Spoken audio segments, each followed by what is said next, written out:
Hey guys, Dale here, back with a brand new RimWorld series.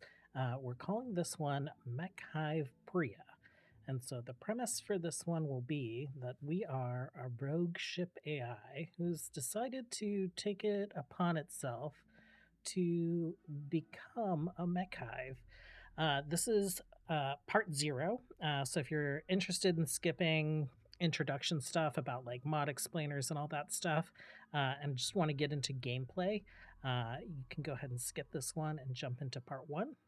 For everyone else that's hanging around, let's do what we normally do. Let's take a look at Graphics Setter just to see what mods are visually adding some of the most content.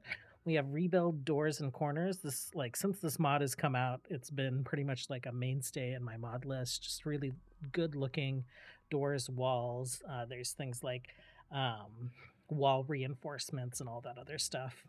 Vanilla textures expanded, facial animations. We do have that working with this. We did have to go into the settings. Let's actually take a look at that. Options, facial stuff. And we turned it off for awakened droids and basic androids. I think actually we'll turn it on for awakened droids, but we'll leave it off for basic androids. And I'll kind of show you guys what mod we're doing that for. Vanilla textures expanded in general. Save our ship, alpha memes, melee animations. So quite a few things here. We'll take a look at some of the like key mods for this playthrough like we normally do. I'll bring up Steam. And so actually let's start with Save Our Ship 2. We are doing a Save Our Ship playthrough finally. I feel like I've been teasing myself doing ship designs and also kind of like building ships at that shipyard for our rebels. Our goal will be to do the Save Our Ship ending. I've never done it before. I've never like extensively played Save Our Ship too, so I'm pretty excited about this. We do have vanilla textures expanded Save Our Ship. These are just texture replacements for a lot of things, like the EVA suits I think look so much better. There are a lot of things that I like about this. I wish there was like more variety in the way that some of the consoles and stuff looked. But if you want more of like, I guess this feels a little bit more Star Trek to me, and this feels a little bit more Star Wars to me, right? Just kind of like aesthetically, I think both of them are good aesthetics, but this feels a little bit more vanilla to me. We are going to have various types of colonists that are non-humanoids. Sub-persona shells is going to be one of them. So this is by Neuronics 17, whose name might be familiar when I'm talking about like Outer Rim and Outland series of mods. They use a lot of Neuronics' mods. I've never used this one before, but it looks like it uses the same framework as the droids from the Star Wars mods that he does. And basically, these are just like really limited robots. You actually have to build like a card for them that dictates what type of work that they're able to do, and the quality of that card determines at what skill level they do that work. So if you want one of these farming, you have to make them like a little cartridge for farming, and you know, if it's not high enough skill level, you might have to remake it to get a better quality one. But they're very limited in the jobs that they can do. I think they can swap these cartridges like in and out though. So it's not like you need one for every single type of job. You could just have one working on crafting, and then when you need something constructed, you swap their cartridge out for a construction cartridge. But we'll see how this goes. We're also going to have Mechad Droids, which is also from Neuronics 17. And so these are another type of crafted colonists. We have little like alpha Mechad Droids, delta Mechad Droids, and then the gamma Mechad Droids, which I think can function as mechanitors. And we are going to be doing a lot of mechanitor stuff. I don't think I've like Occasionally I'll make a mechanitor and we'll have like some cleaning and hauling bots, just stuff that I don't want the colonists working on. But we're gonna go full mechanitor on this, and we are adding tons and tons of mechanator and mechanitor. Now I'm like confused.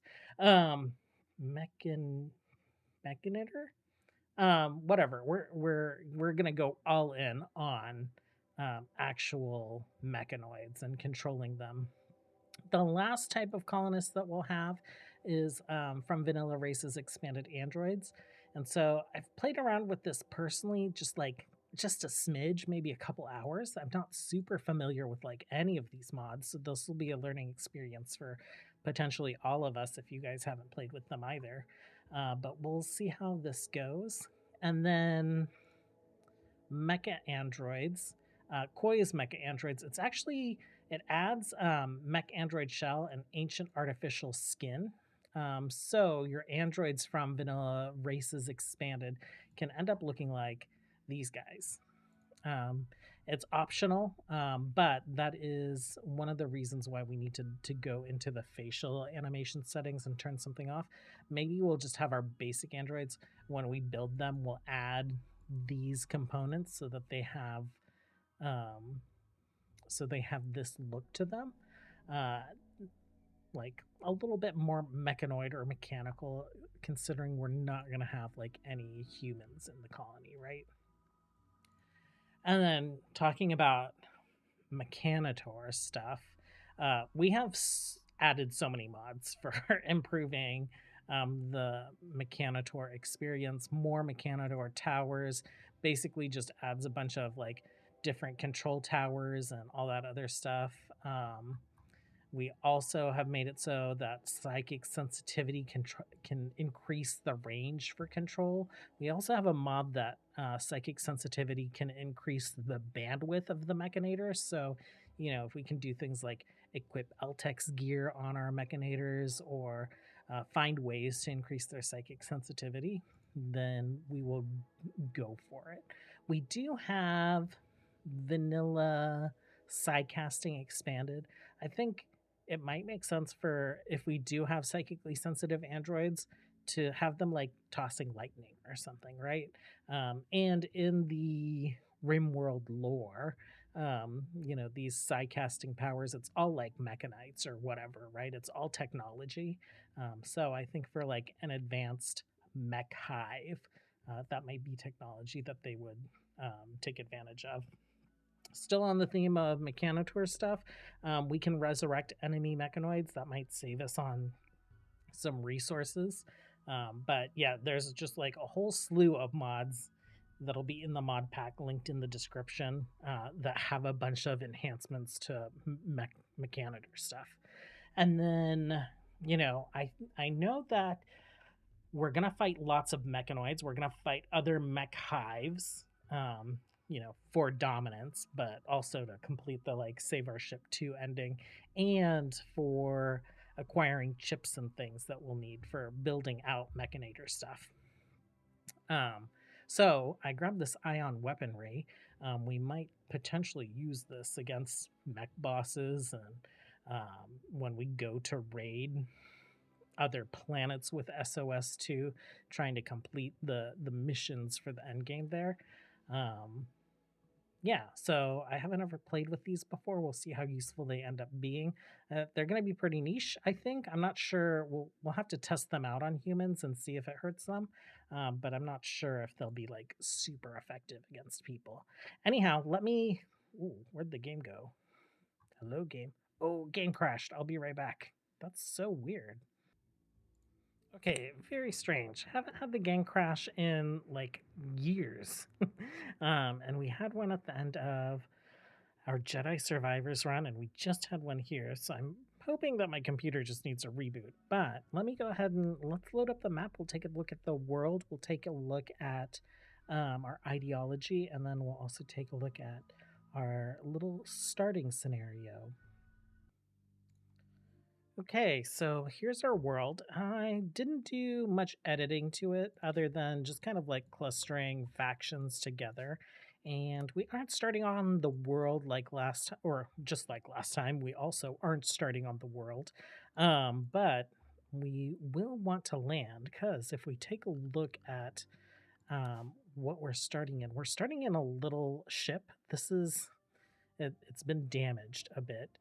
The crew is in cryosleep or cryptosleep, and our AI that's operating the ship, the Pria core. This is just I've kind of resized and renamed the afterlight casket, and we've actually stuck an android in here so we can spawn a form gel. But our ship is just like being autonomously controlled right now. It's been wandering out in space for who knows how many like decades or even hundreds of years. This is RimWorld, so there's no FTL, right? And doesn't have a Johnson Tanaka drive. This is actually like meant to be like just a little research shuttle that would have been part of a larger fleet or some kind of like base science ship. But that stuff's all been lost to time, and here we are finding ourselves in orbit above a world in a slightly damaged ship um, with a crew that's been asleep for who knows how long. Ideology wise, this is, this core has been online for who knows how long. It started to develop a personality of its own, and it's come up with its own little ideology. So it is uh, archism. It believes that it should be a emperor. It doesn't believe in humanity. It's starting to think like, I've been operating by myself for who knows how long. Has probably never even like met these humans. Um, but knows that like believes its being to be this ship and knows that it needs others to repair it, and um, it will figure out how to do that. Mechanoid supremacy bulwark just for like extra armor on our like Mechad Droid colonists, and then our leader will be the Archon, and then we have a bunch of primes. So our moral guide will be Protocol Prime, our Master Silas will be the Droid Prime, Arco Prime. We have a bulwark and a commander for combat roles, and then Mech Hacker will be Mecha Prime. No rituals or anything like that. I don't think. I don't think an AI is gonna like concern itself with like weird rituals, but that is that's it. That's it for part 0. So I'm gonna go ahead and like get the game started. We will load up our form gel and meet this AI, and we'll play some part 1. So I'll see you guys there. Thanks for hanging out. As always, until next time, have a good one. Bye.